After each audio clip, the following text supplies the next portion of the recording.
ஐயா நீங்க எதிர்கட்சி தலைவராக கூட இருக்க நான் வீட்டுல அமைதியா உட்காந்து ரிட்டையர்மெண்ட் ஆகும். நான் அன்னைக்கே சொன்னேன் கொளத்தூர்ல என்ன நடக்கும், கொடைக்கானல் போகும்போது லைலக்காலை வாசல் சொன்னேன், அவர் ரெஸ்ட் எடுக்க போகும்போது இந்த எலெக்ஷனோட நிரந்தரமா அவர் ஓய்வு பெற போறாரு, கொடைக்கானல் இருந்து ஸ்டார்ட் பண்ணிட்டோம், அடுத்தது ஊட்டி போட்டு நான் பேட்டி கொடுத்தேன். நான் பேட்டி கொடுக்கும் போதெல்லாம் சீரியஸா இல்ல, இப்ப எல்லாம் எடுத்து போட்டுட்டு இருக்காங்க. எப்படி ஆதவச்ச சொன்னதெல்லாம் கரெக்டா நடந்துகிட்டே இருக்கு. நடந்துச்சா இல்லையா? நான் சொன்னேன் இந்த கூட்டணி எங்க தலைவரிடம் வந்து சேருவாங்க ஒரு நாள். எங்க தலைவர் எப்பொழுது மதசார்பற்றுகள் உண்மையா இருப்போம்னு புரியும் பொழுது அங்க வந்துருவாங்கன்னு சொன்னாங்க. எண்ணி 10 நாள்ல ஒட்டுமொத்த கூட்டணியும் எங்க தலைவருக்கு ஆதரவு கொடுத்தாங்க. ஏன்? எங்க தலைவர் அதிமுகவோடு பேசல, 47 எம்எல்ஏ பேசல. திரு ராகுல் காந்தி அவருக்கு அழைப்பு கொடுத்தார். அப்படி சபையில அப்படி அந்த பதவியேற்பு பாருங்க, பக்கத்துல ராகுல் காந்தி அவர்கள், பக்கத்துல அண்ணன். என்ன ஒரு கண்கொள்ளா காட்சி, என்ன ஒரு 2 நண்பர்கள் மாதிரி, 2 சகோதரர்கள் மாதிரி. அப்ப இதெல்லாம் முடிச்சிட்டு, இந்த சூழ்ச்சி எல்லாம் முடிச்சிட்டு, அவர் பதவியேற்பு முடிச்சிட்டு மெஜாரிட்டி ப்ரூவ் பண்ணோம். அப்ப அதிமுக உடைஞ்சிச்சு. உடனே அதிமுக இவங்க உடைச்சிட்டாங்க. ஐயா அதிமுக உடைச்சது நாங்க இல்ல, அதிமுக உடைச்சது திரு உதய அவர்களும் திரு மிதுன் அவர்களும் திரு இபிஎஸ் அவர்களும். யாராச்சும் போய் திமுகவோட சேர்ந்து அலைன்ஸ் பேசுவாங்களா? புரட்சி தலைவர் அவர்களுடைய கொள்கை, புரட்சி தலைவி அவர்களுடைய கொள்கையை தூக்கி எறிஞ்சிட்டு இபிஎஸ் அவர்கள் முதலமைச்சர் ஆகிறதுக்கு தன்னுடைய மகன் மிதுனை வச்சு வேலை செய்யறாங்க. 47 எம்எல்ஏ வச்சுட்டு யாராவது முதலமைச்சர் ஆவாங்களா? அப்ப அவங்களுடைய சூது பாருங்க. அப்ப உள்ள இருக்கக்கூடிய புரட்சி தலைவி அம்மா கூடிய விசுவாசமா இருக்கக்கூடியவங்க வெளியே வந்துட்டாங்க. இன்னுமேட்டு இந்த கட்சி திரு இபிஎஸ் பழனிசாமி அவர்கள் இருந்தா எந்த காலத்திலையும் இந்த கட்சி ஜெயிக்காது. 14 தேர்தல் தோத்துட்டார். அம்மா அவர்கள் கட்சியை காப்பாற்றணும். அதுக்காக தான் எங்க தலைவர்கிட்டையும் எங்க பொதுச்சாளர்கிட்டையும் எங்ககிட்டையும் பேசினாங்க.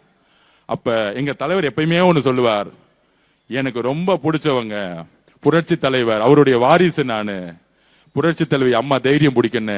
அவங்க உருவாக்கிய கட்சியை நம்ம காப்பாத்தணுமா காப்பாத்த கூடாதா? சொல்லுங்க மக்களே, சொல்லுங்க. அவங்களுக்கு ஆதரவு கொடுக்குமா கொடுக்க கூடாதா?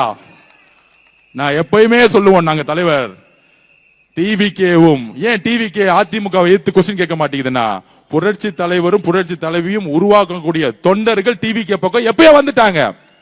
ஆனா அந்த கட்சியை வழிநடத்தக்கூடிய திரு இபிஎஸ் அவர்கள் திமுகவுடைய பின்புற வாசலியாக நட்புறோட இருக்காரு, பிஜேபியோட உறுதியா இருக்கிறாரு. இவர் இருக்க வரைக்கும் அதிமுக அழிவு காலம். எங்களுக்கு இபிஎஸ் ஐயா அவர்களோட உடன்பாடு கிடையாது. ஆனால் அதிமுக இருக்கக்கூடிய தொண்டர்களுடன் அண்ணன் தம்பியா நாங்க பழகிட்டு இருக்கோம்.